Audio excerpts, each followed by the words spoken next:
Hello friends, ಎಲ್ಲರಿಗೂ ನಮಸ್ಕಾರ. ಇವತ್ತು ನಾನು ತುಂಬ ಸಿಂಪಲ್ ಆಗಿ ಹಾಗೆ ತುಂಬ ಟೇಸ್ಟಿಯಾಗಿ ತೊಂಡೆಕಾಯಿ ಪಲ್ಯನ ಯಾವ ರೀತಿ ಮಾಡೋದು ಅಂತ ತೋರಿಸ್ಕೊಡ್ತಾ ಇದ್ದೀನಿ. ಈ ಪಲ್ಯ ಚಪಾತಿಗಾಗ್ಬೋದು, ರೊಟ್ಟಿಗಾಗ್ಬೋದು, ತುಂಬಾ ರುಚಿಯಾಗಿರುತ್ತೆ. ಹಾಗಾದರೆ ಬನ್ನಿ ಯಾವ ರೀತಿ ಮಾಡೋದು ಅಂತ ತೋರಿಸ್ಕೊಡ್ತೀನಿ. ಇಲ್ಲಿ ನಾನು ಅರ್ಧ kg ಆಗೋಷ್ಟು ತೊಂಡೆಕಾಯಿ ತಗೊಂಡಿದ್ದೀನಿ.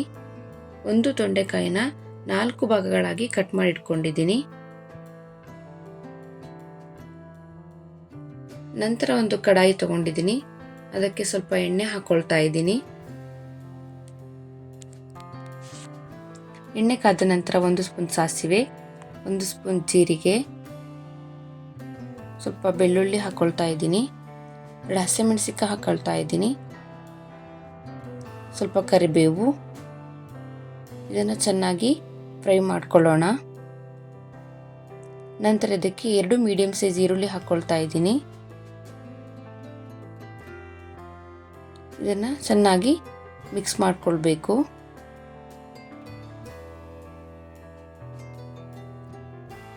ನಂತರ ಇದಕ್ಕೆ ಟೊಮೊಟೊ ಹಾಕೊಳ್ತಾ ಇದ್ದೀನಿ. ಸ್ವಲ್ಪ ಅರಿಶಿನ ಹಾಕೊಳ್ತಾ ಇದ್ದೀನಿ. ಇದನ್ನು ಚೆನ್ನಾಗಿ ಮಿಕ್ಸ್ ಮಾಡ್ಕೊಳ್ಳೋಣ. ಇದು ಕಲರ್ ಚೇಂಜ್ ಆಗೋವರೆಗೂ ಇದನ್ನು ಚೆನ್ನಾಗಿ ಫ್ರೈ ಮಾಡ್ಕೊಳ್ಬೇಕು.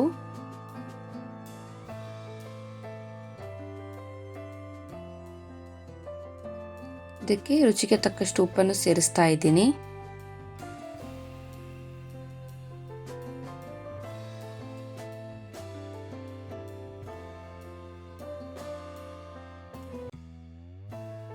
ನಂತರ ಇದಕ್ಕೆ ಚಿಕ್ಕದಾಗಿ ಹೆಚ್ಚಿಟ್ಕೊಂಡಿರುವ ತೊಂಡೆಕಾಯಿನ ಸೇರಿಸ್ತಾ ಇದ್ದೀನಿ. ತೊಂಡೆಕಾಯಿ ಸೇರಿಸಿದ ಆದಮೇಲೆ ಚೆನ್ನಾಗಿ ಇದನ್ನು ಮಿಕ್ಸ್ ಮಾಡಿಕೊಳ್ಬೇಕು.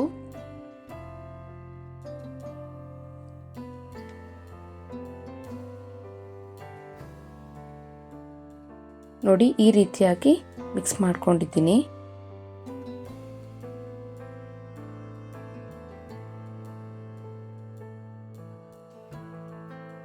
ನಂತರ ಇದಕ್ಕೆ ಪ್ಲೇಟ್ ಮುಚ್ಚಿ 5 ನಿಮಿಷ ಚೆನ್ನಾಗಿ ಬೇಯಿಸ್ಕೊಳ್ಳೋಣ. ನೋಡಿ, ತೊಂಡೆಕಾಯಿ ಮುಕ್ಕಾಲು ಭಾಗದಷ್ಟು ಚೆನ್ನಾಗಿ ಬೆಂದಿದೆ.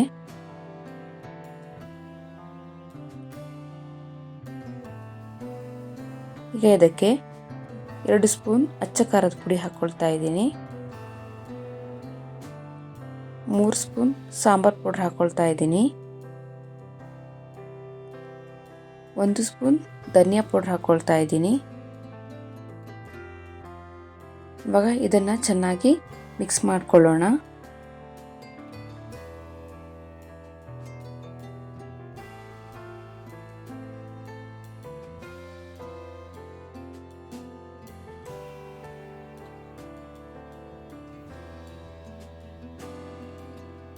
ಈಗ ಅದಕ್ಕೆ ಸ್ವಲ್ಪ ಕೊಬ್ಬರಿ ತುರಿ ಹಾಕ್ಕೊಳ್ತಾ ಇದ್ದೀನಿ. ಸ್ವಲ್ಪ ಕೊತ್ತಂಬರಿ ಸೊಪ್ಪು ಹಾಕ್ಕೊಳ್ತಾ ಇದ್ದೀನಿ. ಇವೆರಡನ್ನು ಹಾಕೊಂಡ್ಮೇಲೆ ಚೆನ್ನಾಗಿ ಮತ್ತೆ ಮಿಕ್ಸ್ ಮಾಡಿಕೊಳ್ಬೇಕು.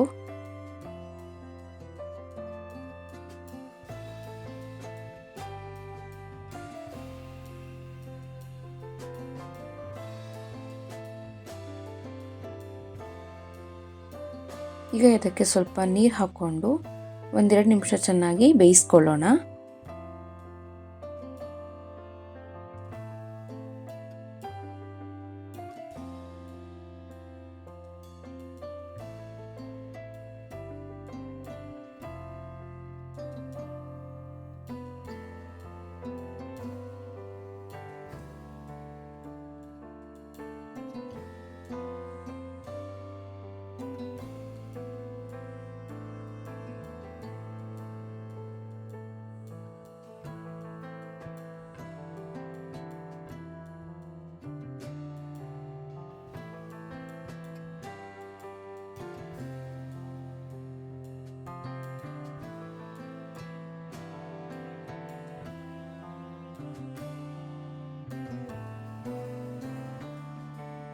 ತೊಂಡೆಕಾಯಿ ಪಲ್ಯ ಚೆನ್ನಾಗಿ ಬೆಂದಿದೆ. ಇವಾಗ ಇದಕ್ಕೆ ಸ್ವಲ್ಪ ಹುಣಸೆಹಣ್ಣಿನ ರಸ ಹಾಕ್ಕೊಳ್ತಾ ಇದ್ದೀನಿ. ಇವಾಗ ಇದನ್ನು ಚೆನ್ನಾಗಿ ಮಿಕ್ಸ್ ಮಾಡ್ಕೊಳ್ಳೋಣ.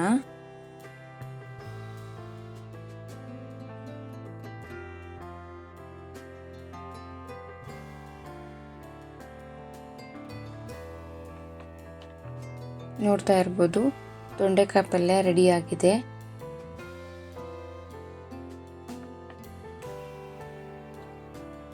ತುಂಬ ರುಚಿಕರವಾದ ತೊಂಡೆಕಾಯಿ ಪಲ್ಯ ರೆಡಿಯಾಗಿದೆ.